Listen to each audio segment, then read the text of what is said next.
Hello, I'm going to use this video just to remind you of the key points of business objectives that we can mark on a short-run cost and revenue diagram. I've chosen to use an imperfect competition diagram, so I've got a downward sloping demand curve. I've already got that there for you. There's your downward sloping demand curve, D equals AR, and your marginal revenue curve is steeper than and below. So let's start by putting my cost curves on. So there's my ATC going in there, and then I'm going to put on my MC going through the lowest point, which is probably just in front of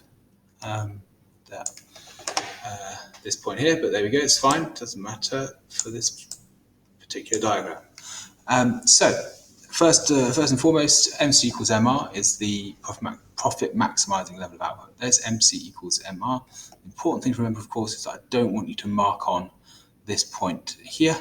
It is simply down to quantity, and then we go from here straight up to ATC, which will give us our costs, and straight up to the revenue, which will give us the price. Straight up to the average revenue curve, which will give us the price. This area here is your profits. So it's probably a good habit for you not to shade it, but to use letters, so A and B, to illustrate that, because it just makes it easier to show different areas of profit on the diagram when that is necessary, which it will be later on as we manipulate these diagrams. Okay, so that's profit maximization, MC equals MR. The next one, revenue maximization, MR equals 0. There it is. So again, there's our quantity, and we're going to go up to our costs, and again, here it looks about the same. It would be slightly below, wouldn't it? And then up to our price and our profit. Profits would be this area here, which would be less than the profit maximizing point, of course.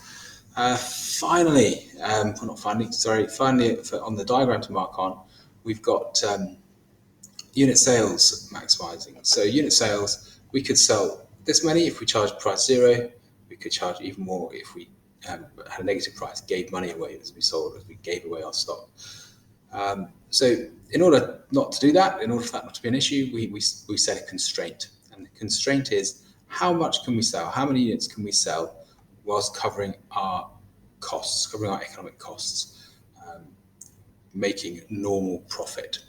And that point is where AR equals ATC. So here we are. This is the most that can be produced.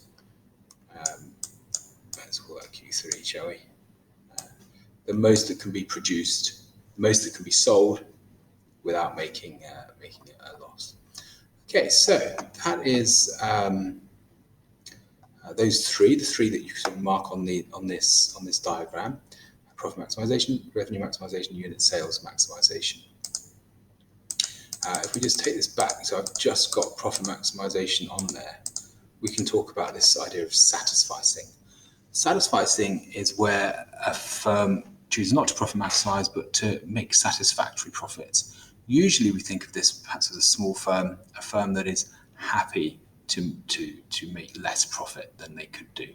And they're likely to be that they're producing less than they would be before. You know, that dentist surgery, the dentist who runs his own business, has a partner maybe, but doesn't want to expand to another outlet, doesn't want to take on more and more dentists, just doesn't want the hassle, the risk, and so on. So that is an example of satisficing. They could make more money, but perhaps they're producing down here.